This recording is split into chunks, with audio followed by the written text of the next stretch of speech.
பிரதோஷம்.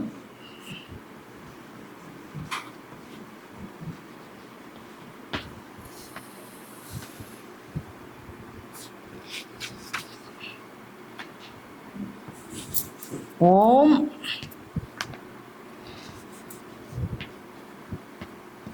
ஓம் நம சிவாய ருண. ஏதாவது கமெண்ட் கேட்டிருக்காங்களா சார் இதை பத்தி? ஏதாவது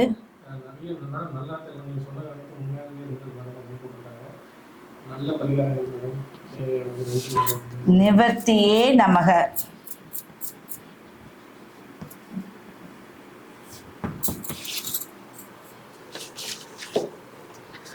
திரியோதசி இது வந்து பிரதோஷம். பிரதோஷம் அப்படிங்கிறதுக்கு பிரதோஷ வழிபாடுன்னு சொல்றோம் இல்லையா?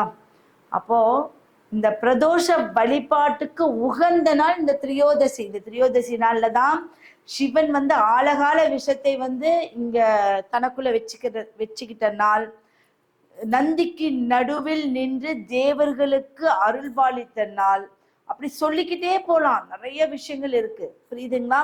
அப்போ இந்த பிரதோஷ நாளை ஏன் வழிபடுறாங்க அப்படின்னா, எல்லா அபூர்வ சக்தியும் நம்மளுக்கு அன்னைக்குதான் கிடைக்கும். அபூர்வ விஷயங்கள் அன்னைக்கு தான் நடந்தது. இந்த மாதிரி அனைத்து விஷயங்களுக்குமே சிவன் பாதி பார்வதி தேவிக்கு கொடுத்த நாளும் பிரதோஷம் தான். இப்படி ஒவ்வொன்னா அற்புதங்கள் நிகழ்த்திய நாள் எல்லாமே பிரதோஷம் தான். அதனாலதான் நந்தி கிட்ட போயிட்டு தான் சிவனை பார்க்கிறோம். அப்ப நந்திக்கு நடுவுல அவருடைய உருவம் அனைத்து மக்களுக்கும் தேவர்களுக்கும் கிடைத்த ஒரு விஷயம். அப்ப அதனாலதான் நந்தி கிட்ட நம்ம பார்த்து, நந்தி கொழும்பு அப்படின்னு சொல்லுவாங்க, அந்த இடத்துல பாக்குறோம். நந்தி காதுல சில விஷயங்கள் பேசுறோம். இதெல்லாம் பேசும்போது நம்மளுக்கு அந்த வேண்டுதல் உடனடியாக போயிடும் அப்படிங்கிறது தான் அந்த பிரதோஷ நாள் அப்படின்னு சொல்லுவாங்க. அப்போ இந்த திரையோதசிங்கிறது யாராக இருந்தாலும் அதிர்ஷ்டம் பெற்றவர்கள், நீங்க ரொம்ப ரொம்ப அதிர்ஷ்டமானவங்க. அப்ப இந்த அதிர்ஷ்டம் பெறக்கூடிய திதிகளை இது ஒண்ணு. புரியுதுங்களா? மொத்தம் 6 திதிகள் இருக்கு, அது நான் உங்களுக்கு விளக்கம் சொல்றேன். அதுல இதுவும் ஒண்ணு. அப்போ பிரதோஷ வழிபாடு நீங்க என்னைக்குமே மிஸ் பண்ணிடாதீங்க, புரியுதுங்களா?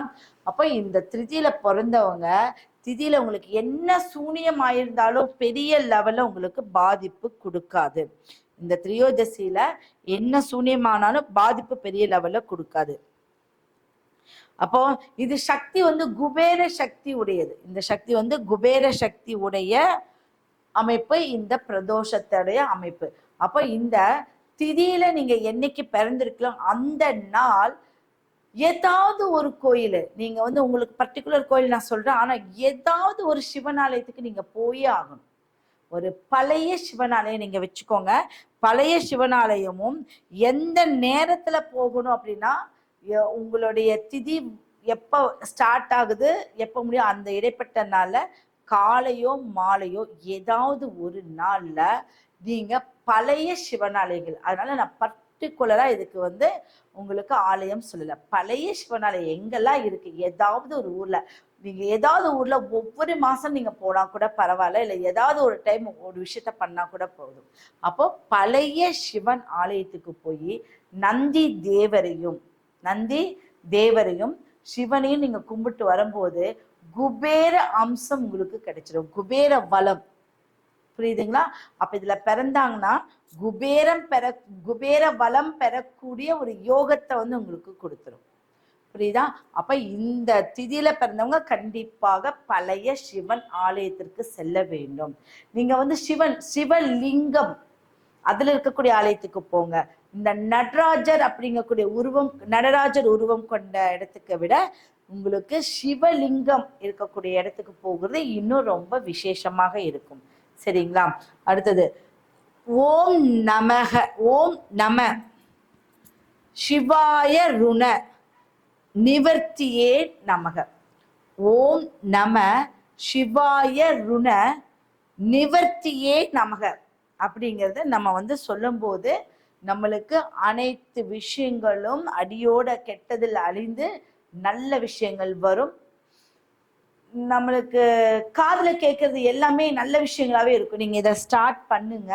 ஒரு சிவனாலயத்துக்கு போயிட்டு இந்த மந்திரத்தை ஸ்டார்ட் பண்ணுங்க. நீங்க கேட்கும் அனைத்து விஷயங்களுமே வந்து நல்ல விஷயங்களாகவே அமையும். சரிங்களா? அப்போ அப்போ இந்த திரியோதசி அப்படிங்கக்கூடிய நாள் சார், ஒரு நிமிஷம்.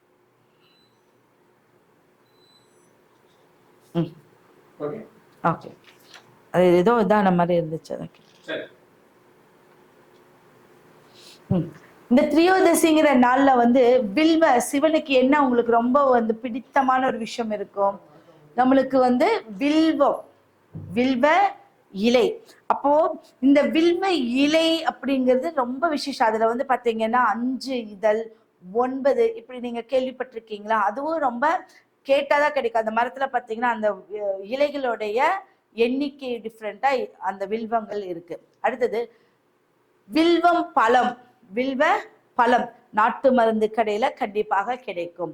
இந்த வில்வ கொட்டை இவ்வளோ பெருசு சிவன் மாதிரியே இருக்கும். நீங்க யாராவது கிட்ட தெரிஞ்சு நாட்டு மருந்து கடையில சொல்லி பாருங்க, பெரிய வில்வம் அந்த சிவன் மாதிரியே லிங்கம் மாதிரியே கொட்டைகள்லாம் இருக்கு.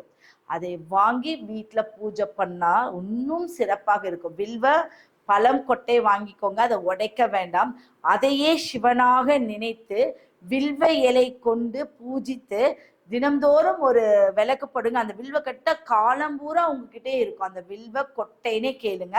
அது வந்து பெருசா சிவலிங்கம் மாதிரி ஓவல் ஷேப்ல இருக்கும், இல்ல நடுவில் இருக்கும். பெரிய சைஸ்ல ஒன்று வாங்கி நீங்க அதுக்கு வந்து வில்வ இலை கொண்டு நீங்க பூஜை பண்ணி விளக்கு போட்டுவாங்க. ஒரு 90 நாட்கள்லயே அந்த வில்வ கொட்டை வந்து உங்களுக்கு ரொம்ப பலமா மாறி அதிர்ஷ்டமா மாறி அது சிவனாகவே மாறிவிடும். அப்ப அதையே நீங்க ஒரு பொக்கிசமா உங்க வீட்டுல வச்சு நீங்க வழிபடும் போது இந்த திரியோதசியுடைய திதி இன்னும் உங்களுக்கு பலமாக வேலை செய்யும். அப்ப பலம்னா என்ன? எனக்கு மேல் மேலும் பலத்தை கொடுக்கக்கூடிய அமைப்பு இன்னும் கிடைக்கணுங்கிறதுக்காக நம்ம இந்த மந்திரம், இந்த திதிக்கு உண்டான கோயில்கள், இந்த திதிக்கு உண்டான பரிகாரங்களை நம்ம சொல்லியிருக்கோம். இதை நீங்க ஃபாலோ பண்ணுங்க. நம்ம 13 திதிக்கு வந்தாச்சு. சரிங்களா? அப்ப இந்த 13 திதிக்கு வரும்போது இன்னும் நம்மளுக்கு 2 திதிகள் தான் இருக்கு. அப்ப இந்த 2 திதிகளுக்கு முழுமை அடைஞ்சிருச்சு அப்படின்னா 15 திதிகளும் ஒருத்தர் எழுதிட்டு வந்திருக்கீங்க அப்படின்னா அவங்க தான் அதிர்ஷ்டத்துல, அவங்களுக்கு இன்னும் பலம் அதிகமா இருக்கும். ஓப்பனா சொல்றேன், யாரு இந்த 13 திதிகளுடைய இந்த மந்திரத்தை நீங்க எழுதிட்டு வந்திருந்தீங்க அப்படின்னா நீங்க நீங்க யூஸ் பண்ணி பாருங்க. மனக்கெட்டு தானே எழுதியிருப்பீங்க, கண்டிப்பா அதற்கு உண்டான பலன் உங்களுக்கு நிச்சயம் கிடைக்கும். ஓகே, நம்ம அடுத்ததுக்கு போயிடலாமா? ஓம் நம சிவாய ருண நிவர்த்தியே நமக.